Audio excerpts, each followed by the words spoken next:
Patriarchal ties. What that mean? In relation to the Father's holy prophets. And this go all the way back. And we connected to those who he showed his word to. This is what, and this is what I said, this is what evil music, strong drink does to our community. I want to show that to us here right before we just go into this. And this has to do too. That's why we have to listen to what the patriarchs did. Remember, and why am I saying it? Because in part 4 of this, remember I went to Adam, the account of Adam and Eve, and how Adam and Eve, they were in the cave of treasures, and they were praying to the Most High, reflecting, Most High, cover us, save us. We see this, while they were praying, notice how the devil couldn't do them. Notice how, but what did the devil do? So the devil masked himself, just like 2 Corinthians 11 and 14 says, marvel not, for Satan transforms himself into angel of light. So what did he do? He masked himself as an angel of light. And then he sent his host to begin singing praises. But let's check this out. Adam and Eve knew not what they were saying. They were singing some type of praise, and the light, it was emanating, and that light that was emanating from them began to shine into where it was begin to radiate, and it began to illuminate where they were. And so they said, well, before I just go and take this as this is the Most High, well, if this is from the Most High, why did they not come to us? Why are they trying to influence us to come to them? So they prayed and said, Most High, there's this host of angels out here, at the entrance of the cave, and notice that Satan could not go into where they were because they were praying. So that's true. The patriarchs passed this on. That was something that was revealed to them. As long as we devote ourselves to this, Ecclesiastes 7 tells us that wise are in the house of mourning, prayer. So we have to make sure that we get ourselves there. And then notice how I alluded to what Noah saw. Noah about the task, or how do I say this? He was about the mission that the Most High had placed him on. He moved with urgency. He didn't slacken. Well, let me twiddle my thumbs a little bit. He moved with urgency to do what the Most High said. So bringing it full circle, dear family, we see that how Adam and Eve, they treated the Most High and said, well, listen, if this be from you, Most High, then inform us and make us to know. If not, Most High, drive them from us. Okay? Because Adam and Eve said we don't want nothing to do with that, though that it may look and singing. We don't know what they're saying. Now, Yeshua says that his sheep hear his voice, they would not go to another. So I liken this to when, I was in, if you will, following or being taught and listening to the doctrine of Christianity. They were singing, they was praising, but it give me this profound appreciation to know about world history. Okay. Not only that, but the importance and truly how holy the Most High is. Right. So now we see that the enemy, the devil, did what? When he was outside the entrance of the cave of Adam and Eve, he had his host singing praise. Now, I'm going really quick to Isaiah chapter 5 and verses 4.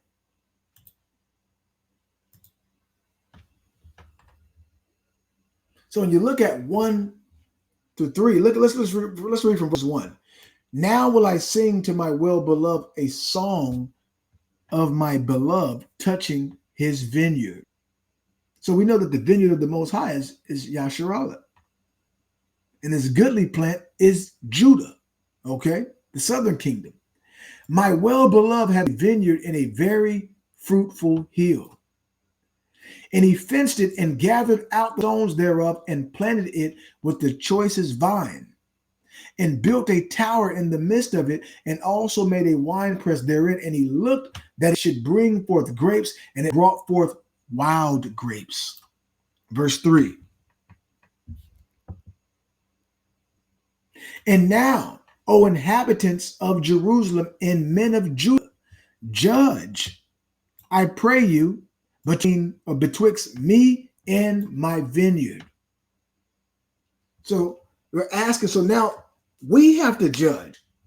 We can look at this right now, the holy prophet, and say, let us judge. What do we see? I want to put this out here because this is the importance which I believe. Okay, that I'm praying against all of this witchcraft and this evil vibration that there's millions or less billions of people in the world, right? And there's thousands of people who've been put in place of influence. Okay, you have certain celebrities and business moguls, and not just that, but then you have hundreds of thousands. Okay, let's say hundreds of thousands that are on top, and then you have tens of millions of people following right after whoever their idol is and what they did. Oftentimes, it's being used, and we follow what the patriarch said. Judah said that wine or strong drink and women will be the fall of Judah, of his people. The patriarch said that. Reuben, which was the firstborn of Israel, told his sons and brethren that we ought to take heed to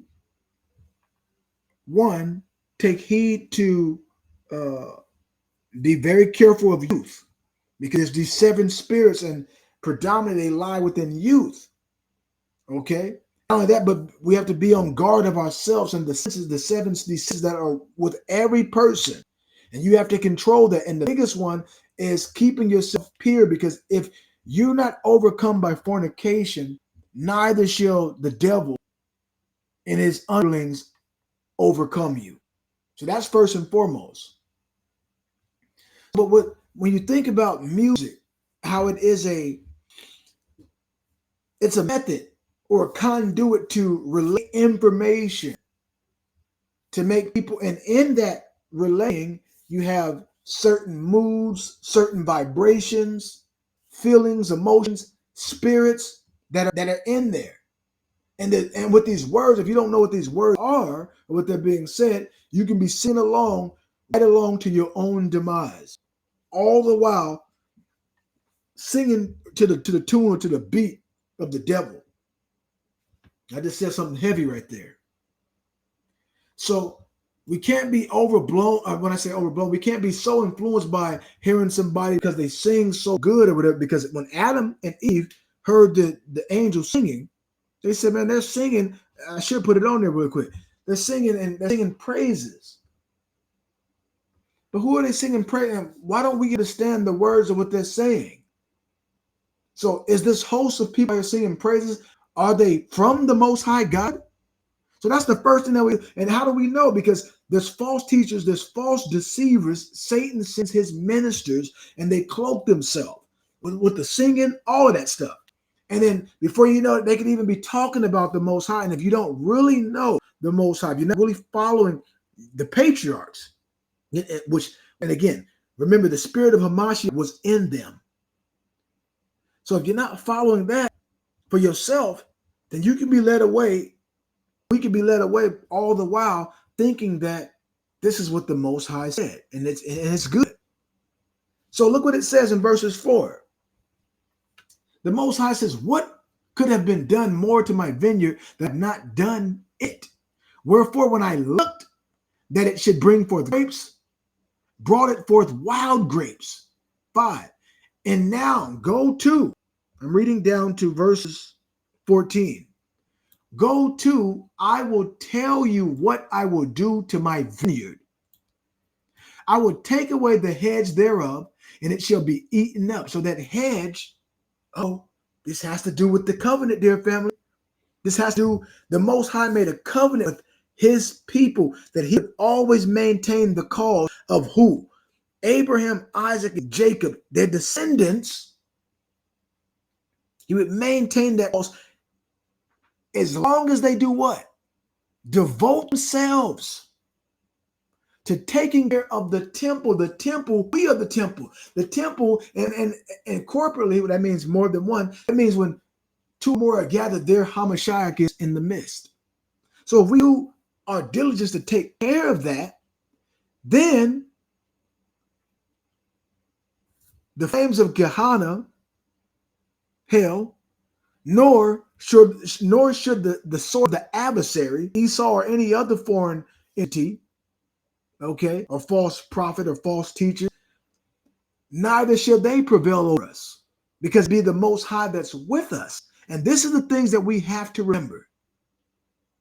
So he says, the Most High says, I will take away the hedge thereof, and it shall be eaten up, and break down the wall thereof, and it shall be trodden down. So you look at our people, and I looked at this here. There are so many people in each of our cities where young people are being taken by the sword. That sword being they would call violence. And a lot of it has to do with the music, the vibration, the drill music, and this hardcore, what they call kill 'em up, shoot 'em up. It's this, how do I say, what word would I be looking for? It's like casting a spell on people. And they have this particular vibration. And so they begin to do these things and speak these things. Now check this out. On top of that, so the Most High, his head thereof, it shall be eaten up, and break down the wall thereof, and it shall be trodden down. So everyone's taking their turn with the heritage of God's offspring, with the exception of a remnant who hears the Most High voice, and they do what? Deuteronomy 32:7, ask thy father, and he will tell thee. So when we say our fathers, we're going directly to the source of Abraham, Isaac, and Jacob, God, the power of Abraham, Isaac, and Jacob, to see exactly what he said, because there's nothing new under the sun.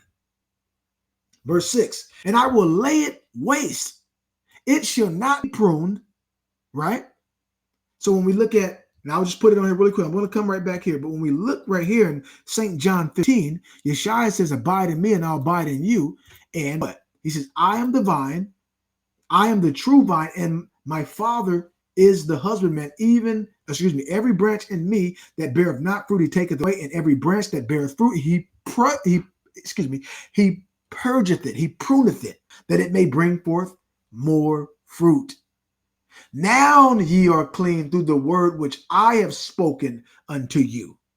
So when we speak what Yeshua is saying, and the words that he speaks are spiritual, right? When we begin to speak this, then, dear family, Salakia, then we're able to see that his word cleanses us, right? He begins to circumcise our heart, because when his word is seeds, it's being sown. Now we have to become good ground through his word, even if sometimes you might come one time. And I'm saying, like, when you begin to follow the gospel and follow and study and study God's word and to walk with the Most High. There's things about our lives, give up more of ourselves until the Most High becomes the center of our lives. He becomes the center of your life. Everything else around it will fall into place. Like as in Matthew 6:33, seek the kingdom of the Most High and his righteousness first. So when that becomes first, then all these things will be added unto us. So the Most High says through his holy prophet Yeshua or Isaiah, he says, and I will lay it waste. It shall not be pruned nor digged, but there shall come up briars and thorns. So the things that when we begin to look what it's going to say now. So you're looking at the house of Israel, of the people, and you're saying, man, why is it so much wickedness being perpetuated? Why? Because even the honorable man has been impoverished. He doesn't have the influence to compete with these tens of hundreds of thousands and millions of people who are at the behest of Satan. When Satan is sending his hosts, and they're singing, he has his ministers, they're preaching. No one's listening to the poor righteous man. No one's saying, well, I don't see this great, huge following, because look, the Most High is calling his sons and daughters.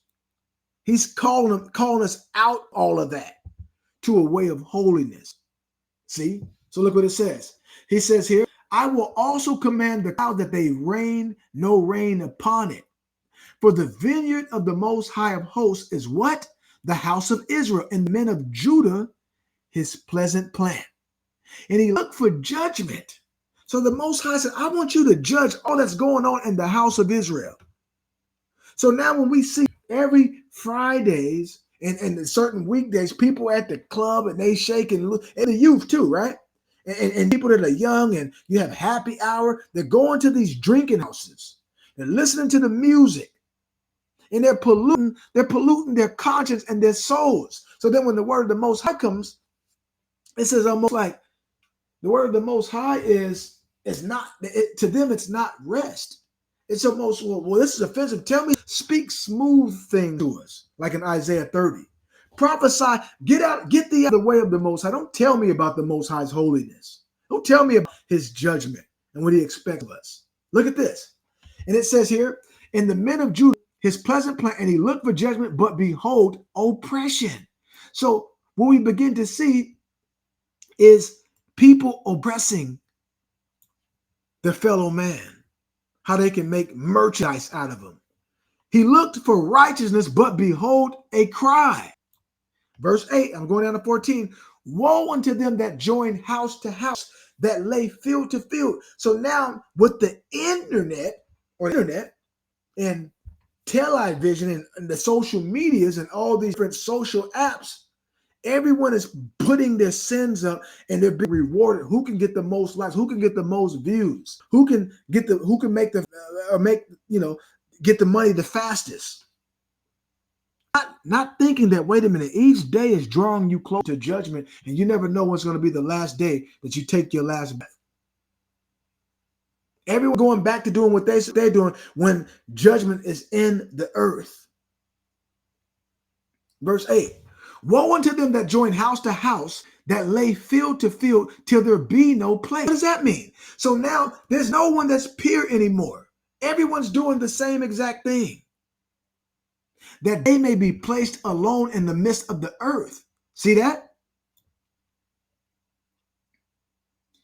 So they're saying, listen, the scripture says in Esther 3 and verses 8, there are people whose ways, whose law is offensive to every people on the face of the earth, all the inhabitants of the earth. And that's Israel. Verse 9, in my ears, said the Most High of hosts, of a truth, many houses shall be desolate, even great and fair, without inhabitant. Isaiah 10 and 20. How long, Most High? He says, until the houses be desolate and the men be desolate. The Most High will make a man more precious than fine gold, since everyone's looking for the pay and who has the millions, who has bag. Yea, 10 acres of vineyard shall yield one bath, and the seed of an homer shall yield an ephah.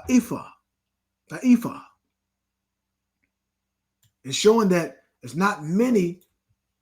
When you go all of the earth, speaking the parable here, not going to find many that's righteous to bring that oil, to bring forth the remnant, that righteous seed, the remnant of Yasharallah, who keeps the commandments. Let me read in Galatians 12 and 17. Right? Verse 12. Verse 11, excuse me. Woe unto them that rise up early in the morning. So from the very morning, that they may follow strong drink, that continue until night, till wine inflame them. Verse 12, in the harp, in the viol, the tabret, in the pipe, and wine. So when you look in Ezekiel 28, you see that Satan, he looked at himself and he had pipes so he can sing, and all the carbuncle, all these things, these precious jewels and art, he was decked out.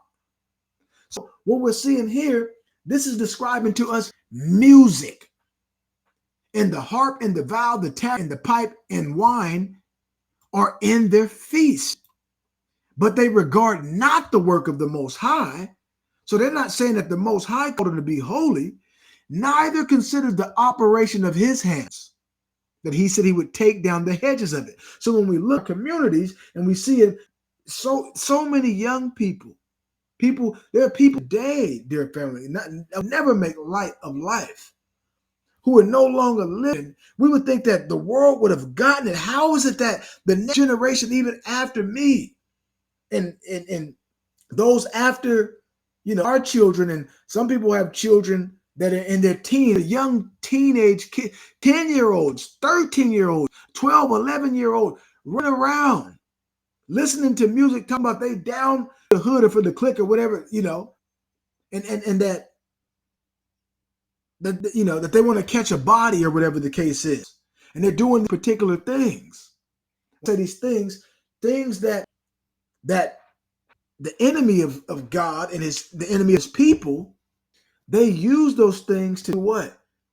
Try to wipe us out, have us kill ourselves.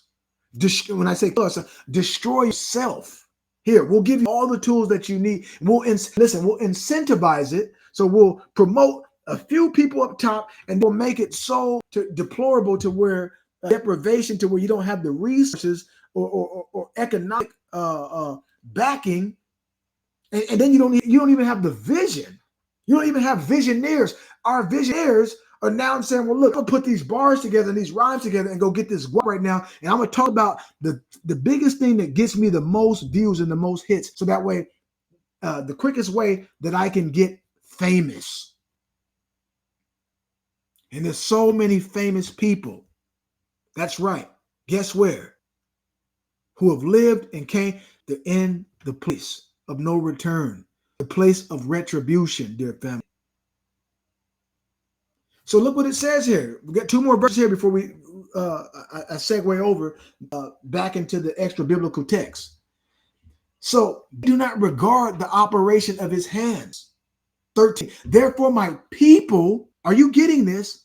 My people are gone into captivity. America was the land of our captivity, dear family. Initially, when the 9.5 tribes came over here, it was a place where they would keep the commandments of the Most High. But again, Israel, more often than not, did the wrong thing.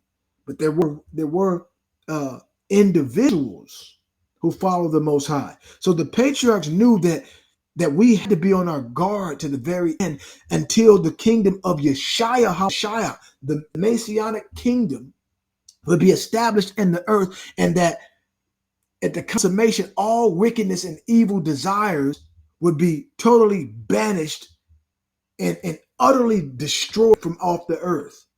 So until that point, up until then, we got to be on alert. We got to be on guard. So it says here, they went into captivity. Why? Because they have no knowledge. And their honorable men are famished. So the people who would be honorable and able to, so when you starve a people out, then you put the low of God's people who know nothing about ethics where anything goes in this world. Then now you have people beginning to look at that. So this is what's so important about those who stand in the gap and commit to the ways of the Most High, who make up the hedge and who are in their prayer closet, who are before the Most High, night and day, praying for the children, praying for their grandchildren, their great-grandchildren. They know what this is. But to those who have been drunken and they're partaking of it, if the head's sick, the whole body would be sick. So we're seeing sick and gross test things happening on the face of the earth. You got kids killing kids. So look at this. And yes, when someone is morally knowledgeable and aware of what they're doing, they are responsible and accountable for what they're doing. No one's excused. So in Isaiah 5:14 it says, therefore, so because we have so what is our knowledge, dear family? Our knowledge is that, show it to us again here really quick. Make this big here. The holy patriarchs knew the patriarchs were responsible for passing God's promises to the next generation. Not only that, the law. These promises gave hope, purpose, and proof of the Most High's goodness to the patriarchs' descendants. Are you seeing this? Abraham, Isaac, and Jacob are considered the patriarchs or founders of faith because of their role in the Most High's establishment of his covenant with the people of Israel, or Yasharallah. Okay, not to be misconstrued, okay, or converted with those who, not to be converted with anyone other than biblical Israelites, the 12 tribes, the descendants of the 12 tribes. And through them, look at this, Messiah would, supposed to say come, this come, then the Messiah would come. Getting back on point here. So, because of the honorable men are famished and their multitude dried up with thirst, therefore hell have enlarged herself.